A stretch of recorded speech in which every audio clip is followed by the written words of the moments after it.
All right, here we go with infant management skills.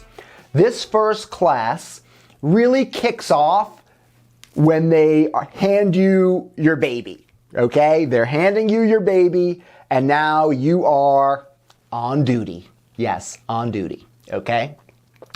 And I've chosen to teach you infant management skills before birth management, right? Because a lot of guys are like, why wouldn't I take birth management first?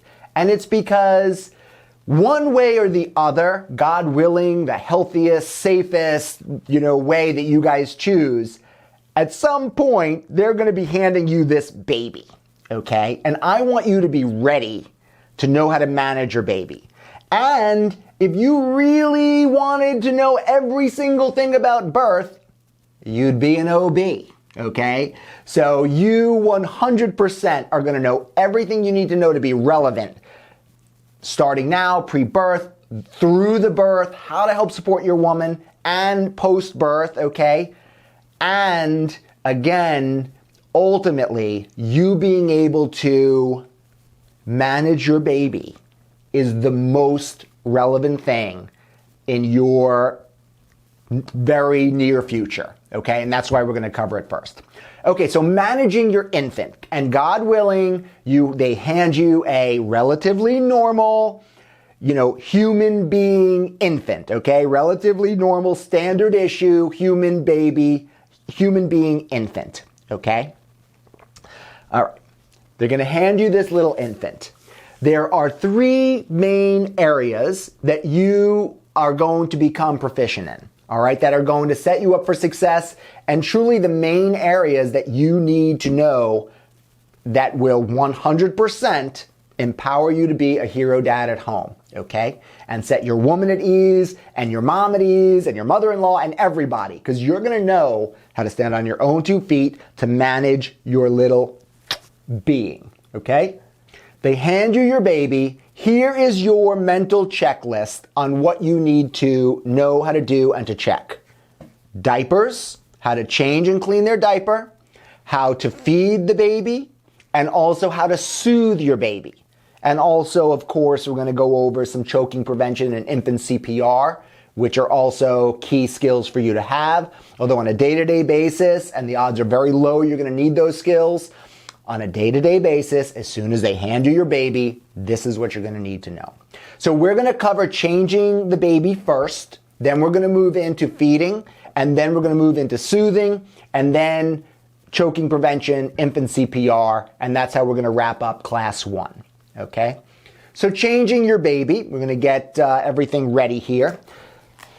One of the key pieces of equipment, if not the key piece of equipment, that comes in really handy for a hero dad is a changing pad, okay?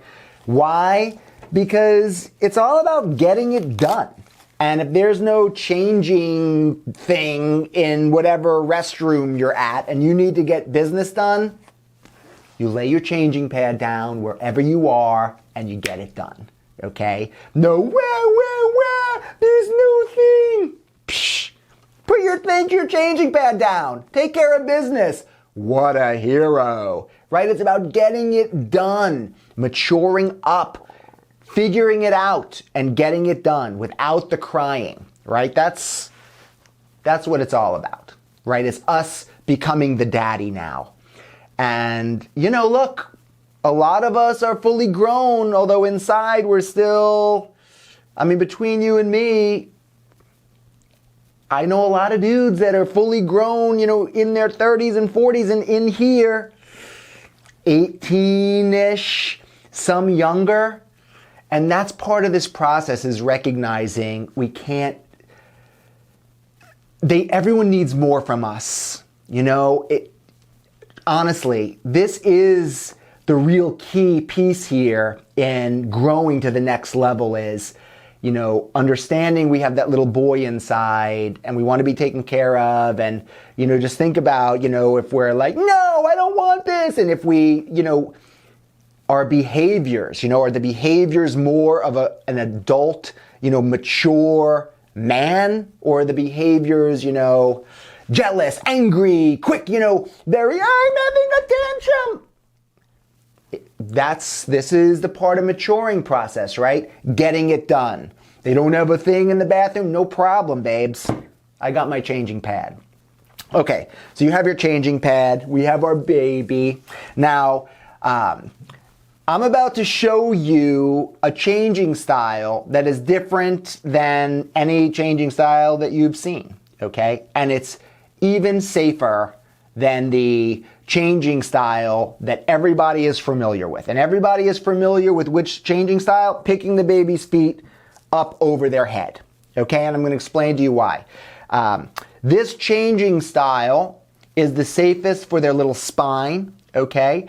And I'm a chiropractor by trade, right? So I'm coming from a structure, function, health and prevention background, okay?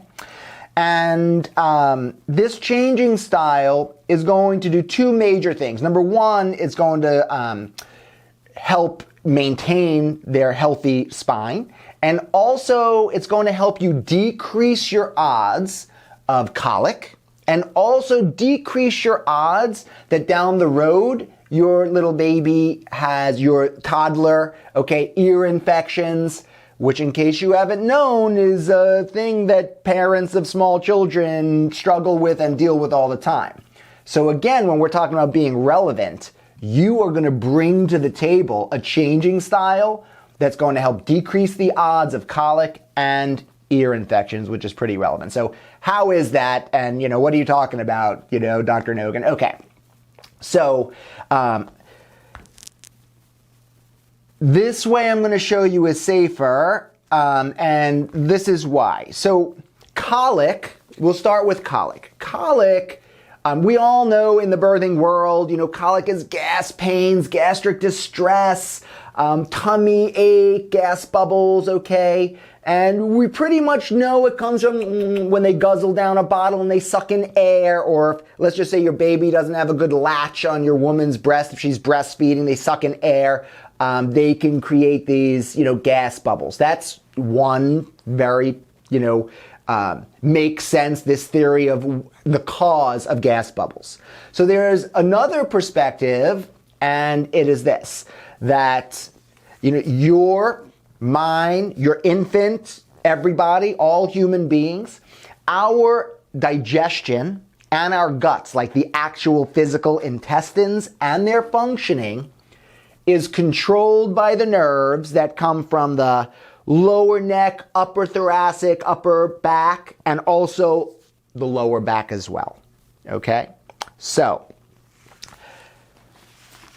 all births, I'm just letting you know, all births, the best, healthiest, safest, crunchiest, no complications, the most amazing birth ever, it still is very physical on your baby. Yes, on your woman, of course, but, let's think of it from the baby's perspective, okay? It's physical. It's very physical, and it's stressful, okay?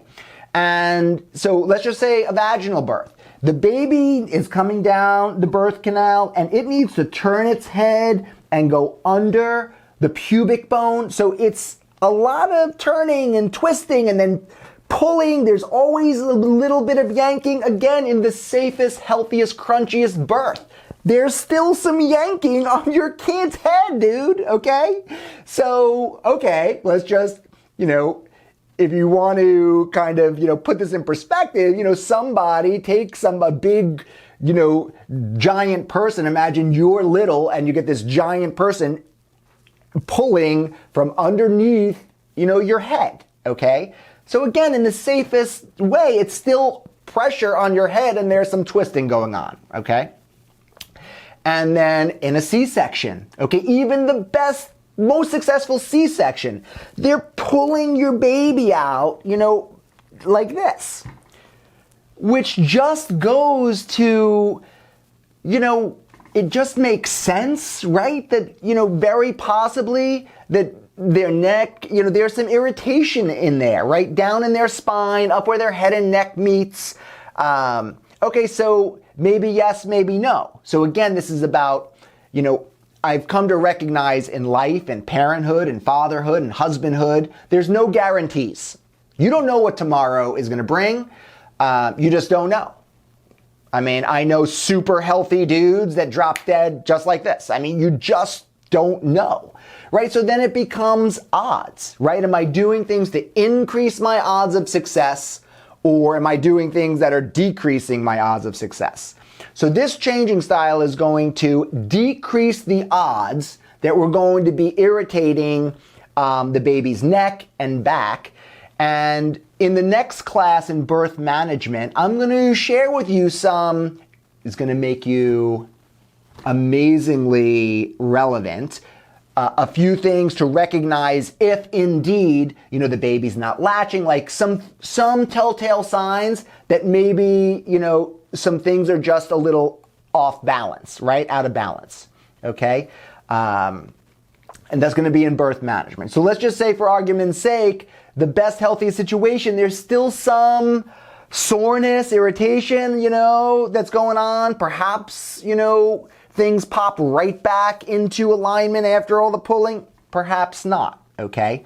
So let's just go from the position of maybe it's a little irritated just off the bat, just from the process. And look, your baby's coming from this super safe, quiet, peaceful, all their needs are being met, to, the lights are bright and the noises are loud and their neck was just pulled. I mean, again, I'm just a sensible dude. It just makes sense that, you go through a super stressful experience, your muscles are tense, you're kind of feeling a little like this. That's kind of what's going on, right? So we're just focusing on to help you be grounded, what's their experience like, so you're better able to help their needs. Okay. So, and then with ear infections down the road. So number one with colic. Okay, right. We're just avoiding, I'm going to show you, we're avoiding crinking their feet like this up over their head, right? So you take an already irritated, little spine, and then we're taking their feet up over their head. Again, it can just make sense that it could be irritating an already irritated, sensitive area. Let's say it's super sensitive because of this whole journey, right? And if, again, you don't think that this is, could irritate your back, go ahead and lay on the ground and have your friend or your woman take your feet and start pulling them up and over your head. And then, babies tend to poop up their back, putting your feet all the way over. You can see how that could irritate an already sensitive area, okay? And now how does this all tie in with ear infections and avoiding all of this, flexing them all the way over like that? Ear infections. So your ears, yours, mine, your babies, everybody, human beings, okay? There are a ton of little muscles and ligaments and that all are connected up here by the ears and the upper neck. So you see these things, start to come together by decreasing the amount of irritation up here and helping things to be, more balanced, and without more irritation, you're decreasing the odds of irritating these areas, which over a long time of irritated. Now you're at a toddler and everything's out of whack and out of balance. You can see how could cause irritation and problems. So again, you're bringing to the table a diaper changing style that's going to decrease the odds of irritating their little spine and making it a little bit smoother for them as you transition them home. And you're going to be changing a lot of diapers, right? So you're going to be changing the baby's diaper every time your wife feeds them. So that's at least 8 times a day. Plus they're going to be making at least 4 pees and poops a day. It's, pretty significant amount of time spending like this that we're going to avoid, okay?